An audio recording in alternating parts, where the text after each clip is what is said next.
है हमारे साथ स्ट्रक्चर ऑफ वायरस में तीसरा स्ट्रक्चर फ्लू वायरस का है। इसको इन्फ्लुएंजा वायरस भी कहा जाता है। सबसे पहले मैं आपके सामने डिफिनीशन रख रहा हूं कि इन्फ्लुएंजा वायरस की डिफिनीशन क्या है। इन्फ्लुएंजा वायरस वो वायरस है जिसमें आरएनए, ये आपको नजर आ रहा है, सराउंड बाय एनवेलप, ये आपको ब्लैक कलर में जो एनवेलप नजर आ रहा है, अगर ऐसा वायरस है तो उस वायरस को हम कहते हैं इन्फ्लुएंजा वायरस या फ्लू वायरस। याद रखिए कि ये वायरस स्पेरिकल शेप है। सबसे पहले इसकी हिस्ट्री में आर पाइपर ने 1892 में इसको डिस्कवर किया और इसका साइज, फ्लू वायरस का साइज 80 से लेकर 120 नैनोमीटर तक है डायमीटर में। फ्लू वायरस को हम जनरली तो फ्लू वायरस कहते हैं, लेकिन इसका अपना नाम है आर्थोमिक्सोवायरस और ये ड्रॉपलेट मोड में एक आदमी से दूसरे आदमी में फैल जाता है और ये रेट्रोवायरस की तरह नहीं है कि अपने आरएनए को दोबारा डीएनए में कन्वर्ट करे, ठीक है ना। अब इसके बाद टाइप ऑफ इन्फ्लुएंजा में आपके साथ ए है, बी है, सी है और डी है।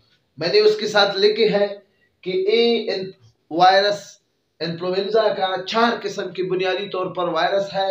पहला वायरस ए है जो कि बर्ड्स और ह्यूमन में है और इसके नीचे मैंने एक लफ्ज लिखा है एपिडेमिक। इसका क्या मतलब है आगे मैं आपको समझाता हूँ।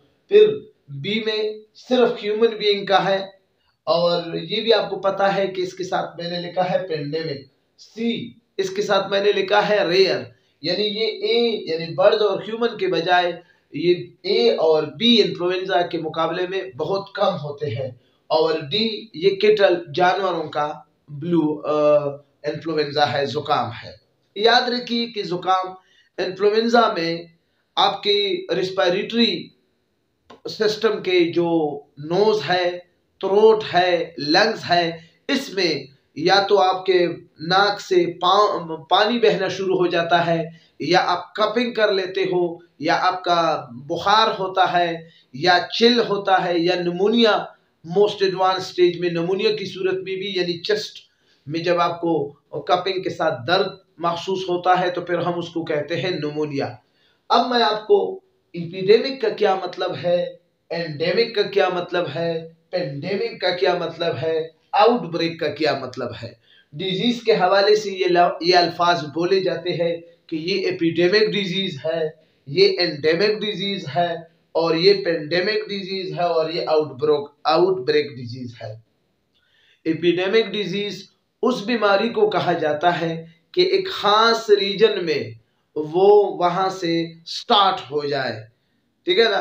जैसे कोरोना चाइना से शुरू हुआ था तो ये वहां पर क्या था, एपिडेमिक डिजीज था। अब जब पूरी दुनिया में फैल गया तो ये फिर क्या हो गया, पेंडेमिक, ठीक है ना।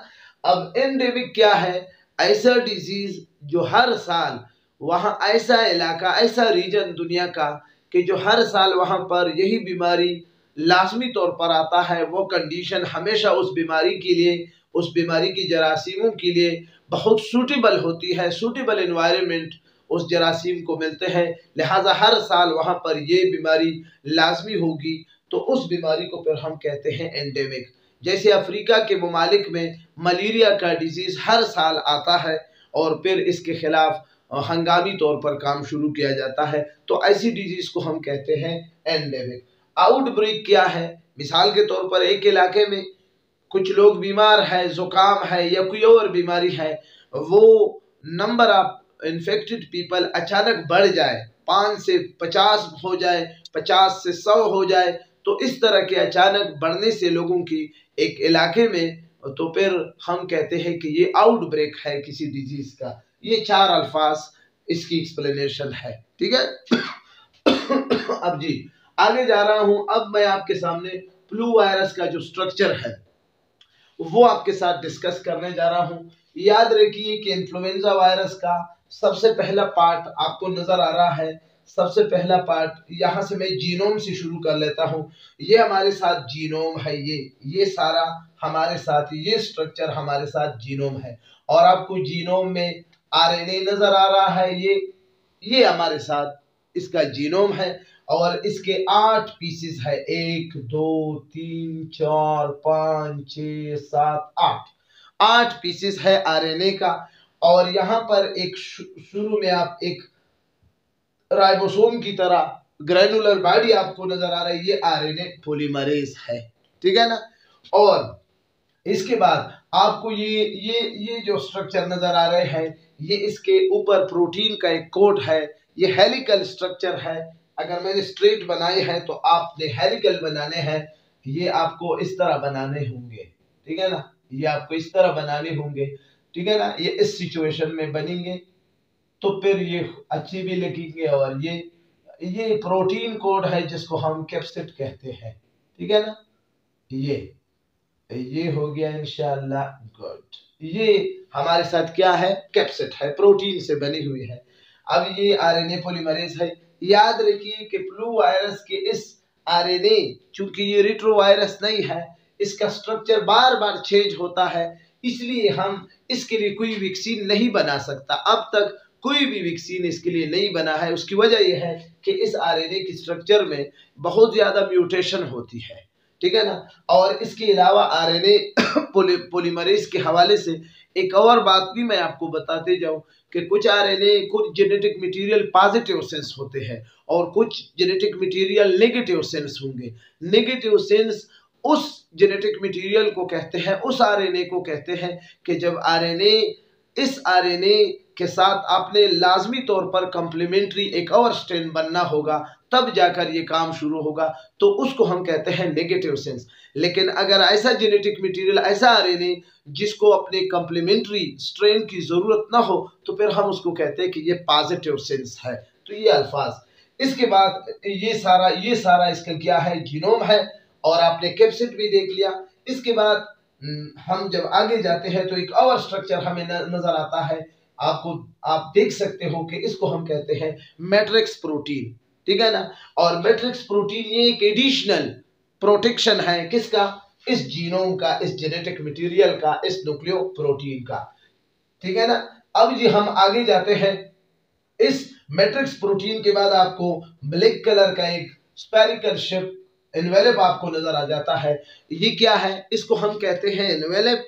याद रखिए कि ये एनवेलप वायरस अपने साथ होस्ट प्रोटीन से चुरा कर ले आया है, यानी होस्ट मेम्ब्रेन से, ये जहां से वायरस निकलता है, जिस बॉडी से निकलता है, वहां से ये अपने साथ एक एडिशनल प्रोटेक्टिव लेयर जो लिपिड और प्रोटीन का बना होता है, और उसको हम कहते हैं एनवेलप। आपको मैं इब्तिदाई लेक्चर में भी बता चुका हूं कि एनिमल वायरस में एनवेलप आपको लाजमी तौर पर मिलेगा, जबकि प्लांट वायरस या बैक्टीरिया के वायरस में आपको इस तरह का स्ट्रक्चर नजर नहीं आएगा, ठीक है ना। तो ये चीज, अब इस एनवेलप के ऊपर ये भी एडिशनल एक प्रोटेक्शन है, ये इसको शेप भी देता है। जैसे अब हम कह रहे हैं कि फ्लू वायरस का शेप स्पेरिकल है, तो यही चीज है, राउंड बाल लाइक स्ट्रक्चर है। इस एनवेलप के ऊपर आपको 2 ग्लाइकोप्रोटीन के एक स्ट्रक्चर नजर आते हैं।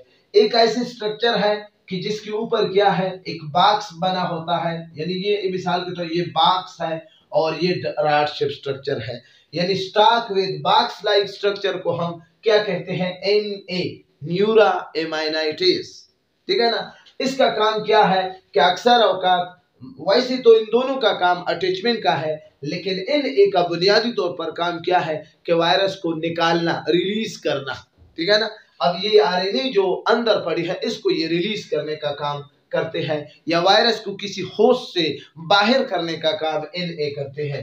जबकि कुछ स्ट्रक्चर आपको नजर आ रहे हैं, जैसे ये स्ट्रक्चर है, ये बिल्कुल रॉड लाइक स्ट्रक्चर है, जिसको हम कहते हैं HA, हेमाग्लूटानिन। इसका काम क्या है, इसके 2 काम है। अक्सर तो ये अटैचमेंट के लिए, लेकिन एक काम कटिंग के लिए, यानी ये होस्ट सेल को कट भी करता है, वहां पर डिस्ट्रक्शन भी काज करते हैं, तो ये HA है। तो ये ऑलमोस्ट दोनों HA और Na दोनों का काम क्या है, होस्ट सेल के साथ अटैच होना है। आपको मैं पहले बता चुका हूं कि फ्लू वायरस ऐसा वायरस है कि जिसके आरएनए में बहुत ज्यादा म्यूटेशन होती है। इसके लिए आज तक कोई भी स्पेसिफिक वैक्सीन इसके लिए नहीं बना है, क्योंकि ये कभी एक शक्ल में मिलता है और कभी दूसरे शक्ल में मिलता है, तो इसलिए इसकी वैक्सीन मिलना भी मुश्किल है। कोई साइंटिस्ट हतमी तौर पर ये डिसीजन नहीं कर सकता कि इसके लिए हम कौन सी शक्ल में ये आरएनए है, इसके लिए हम कौन सी वैक्सीन बना लें। तो बहरहाल ये मुकम्मल स्ट्रक्चर है और ये थोड़ा बहुत आपके लेवल के मुताबिक ये स्ट्रक्चर ऑफ फ्लू वायरस है। फिर भी अगर इसमें कुछ चीजें रह गए हैं, ठीक है ना, सॉरी, तो आप निशानदही करें। कमेंट बॉक्स आपके लिए खोला है। अगर आपका कोई भी क्वेश्चन इस हवाले से हो तो लाजमी तौर पर आपने सर कासिम को कमेंट्स करना है। वीडियो लाइक नहीं की है तो लाइक करें, चैनल को सब्सक्राइब नहीं की है तो सब्सक्राइब करें। इजाज़त चाहता हूँ, अपने दुआओं में याद रखिए। खुदा हाफिज़।